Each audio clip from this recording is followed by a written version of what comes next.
तो चलिए अभी हम लोग देख लेते हैं क्या कि फंक्शंस क्या क्या होते हैं, अपने जो हिंड ब्रेन है उनके एक एक पार्ट के फंक्शंस के बारे में थोड़ा सा डिटेल में देख लेते हैं। तो सबसे पहले स्टार्ट करते हैं अपने सेरिबेलम वाले पार्ट से। सेरिबेलम का जो सबसे मेन फंक्शन होता है, ये क्या करते हैं, इनका कोई ऐसा नहीं, जो मसल्स के मूवमेंट होते हैं ये इनिशिएट नहीं करते हैं। ये जो अपना सेरिब्रम वाला जो एक्शन आता है ऊपर से जो आता है उसको क्या करते हैं, उनको मॉड्यूलेट करते हैं। उसको क्या करना है, उनको मॉड्यूलेट करना है और रीऑर्गेनाइज करना है मोटर कमांड को, ठीक है, जो कि इनिशिएट रहता है सेरिब्रम के द्वारा। इनको ये इनिशिएट खुद से नहीं करेंगे, इनिशिएटेड सेरिब्रम को करना है। उसके बाद उनको ये क्या करेंगे, मॉड्यूलेट करके रीऑर्गेनाइज करके मोटर कमांड को फिर आगे की तरफ बढ़ाएंगे। सेकेंड जो इनका कंट्रोल होता है वो है कि वॉलेंट्री मूवमेंट, जितने भी होते हैं वॉलेंट्री मूवमेंट अपने बॉडी में, जैसे कि जैसे हम लोग चलते हैं तो उसके दौरान टाइमिंग, डायरेक्शन, वेलोसिटी सब कुछ को इनको मेंटेन करके रखना होता है वॉलेंट्री मूवमेंट में।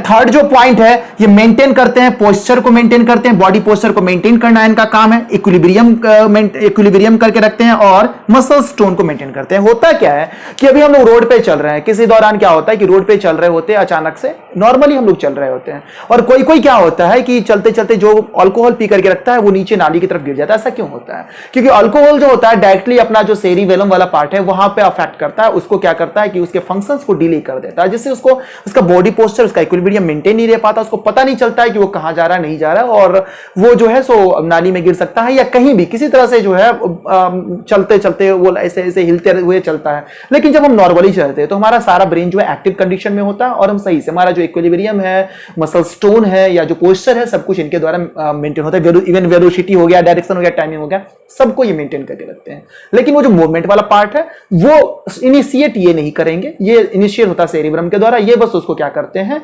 मॉड्यूलेट करते हैं इसको, ठीक है, रीऑर्गेनाइज करके फिर इसको कमांड में डालते हैं, मोटर कमांड को। अब हम लोग बात कर लेते हैं पोन्स के बारे में। पोन्स के बारे में देखेंगे तो इनका जो मोस्ट ऑफ द फंक्शन होगा वो इनवॉलेंट्री रिलेटेड रहेगा। इनवॉलेंट्री इन तरह से हम लोग देख लेते हैं, ये क्या करते हैं, कंडक्ट करते हैं इंपल्सेस को किसके किसके बीच में। इनका काम जो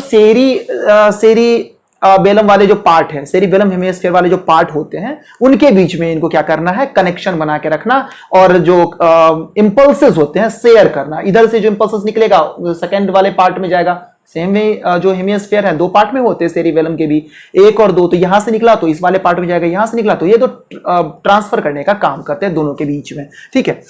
फिर दूसरा क्या है, इनवॉलेंट्री एक्शंस जो भी होते हैं इनमें ये हेल्प करते हैं, जैसे कि रेस्पिरेटरी रिदम को बना करके रखना, ठीक है। ये इनका पोन्स वाले का काम हो गया। थर्ड हम बात करेंगे मेडुला ऑब्लंगेटा के बारे में। तो मेडुला ऑब्लंगेटा के जो फंक्शंस होते हैं वो भी इनवॉलेंट्री ही रहते हैं। खास करके इनमें कुछ क्या होता है कि अपने सेंटर होते हैं और ये जो सेंटर होते हैं वो हेल्प करते हैं कुछ स्पेसिफिक फंक्शन को, उसके बारे में हम लोग देख लेते हैं।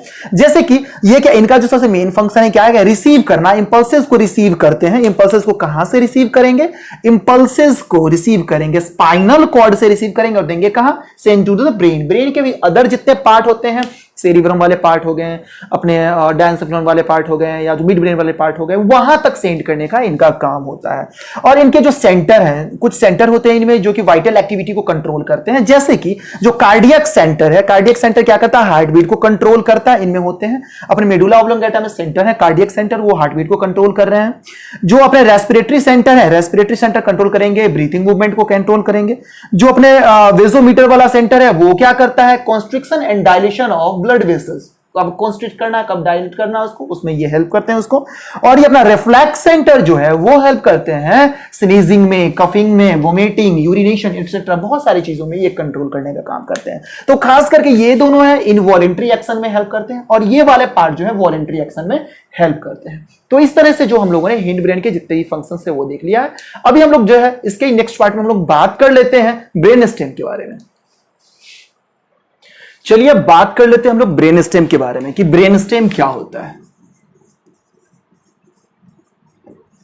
जब ब्रेन स्टेम के बारे में हम बात कर रहे हैं तो इसका मीन्स क्या होता है कि ये स्टेम लाइक स्ट्रक्चर होगा, यानी स्टॉक लाइक स्ट्रक्चर होगा। होता क्या है, पहले ये बना हुआ होता है किन सब चीजों का, ये होता है डायंसेफेलॉन, सेफेलॉन, मिड ब्रेन, पोन्स और मेडुला ऑब्लंगेटा का बना हुआ होता है। एक्चुअली इसको याद करने का सबसे मेन तरीका याद रखिए, मैं एक बता देता हूं। ब्रेन देखिए कैसा लगता है। ब्रेन को अगर ऊपर से हम लोग फिगर आउट करेंगे तो ये दिखने में कैसा लगता है, कलीफ्लावर का स्ट्रक्चर जो होता है जिसको हम लोग फूल गोभी बोलते हैं, तो उनका जो स्ट्रक्चर रहता है कैसा रहता है, व्हाइट वाला अपीयरेंस जो होता है पूरा का पूरा ऊपर में रहता है और जो ग्रीनिश वाला पार्ट होता है वो नीचे होता है ना। तो व्हाइट पार्ट यानी कि व्हाइट पार्ट को आप लोग कंसीडर कीजिए एज अ सेरिब्रम और सेरिबेलम वाला पार्ट, पूरा का पूरा व्हाइट पार्ट है जो कि कवर किया हुआ है इन सब पार्ट को। हमें डायंसेफेलॉन नहीं दिख सकता, हमें पोन्स वेरोली नहीं दिख सकता, हमें जो है मेडुला ऑब्लोंगाटा का कुछ पार्ट ही दिखता है क्योंकि ये सारे के सारे कवर रहते हैं अपने व्हाइट स्ट्रक्चर जिसको हम कलीफ्लावर बोलते हैं उससे ढके हुए रहते हैं, यानी कि अपने सेरिब्रम और सेरिबेलम वाले पार्ट से ढके हुए रहते हैं।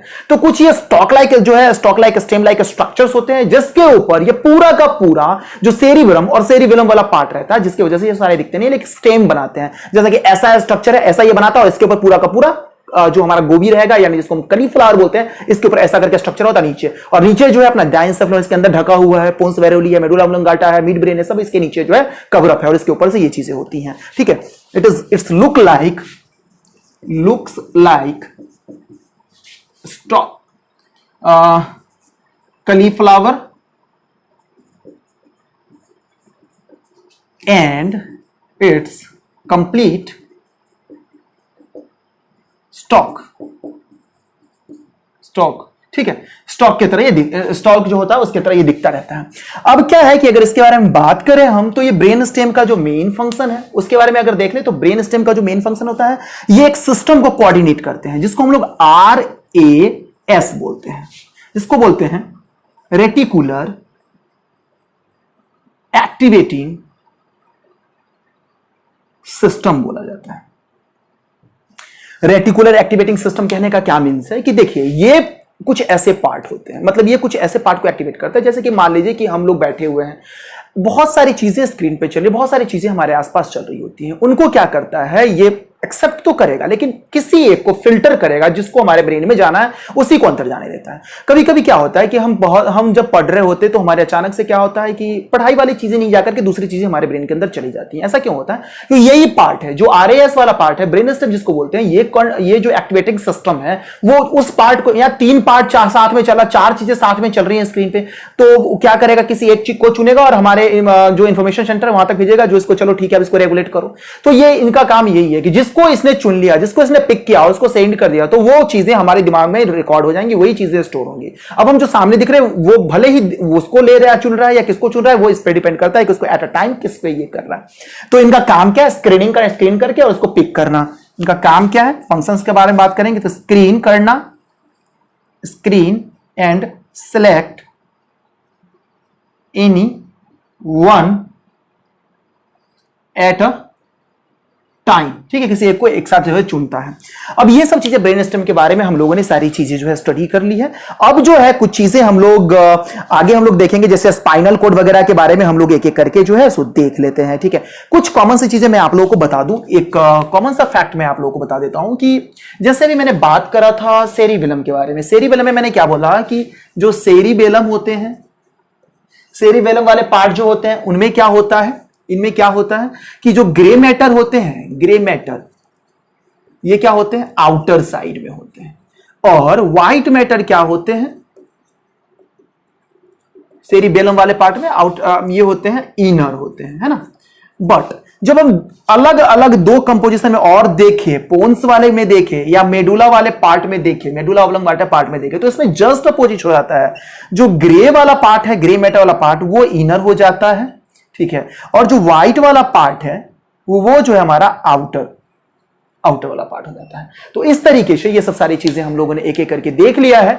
अब हम लोग इसके बाद जो है वो देखेंगे स्पाइनल कॉर्ड के बारे में।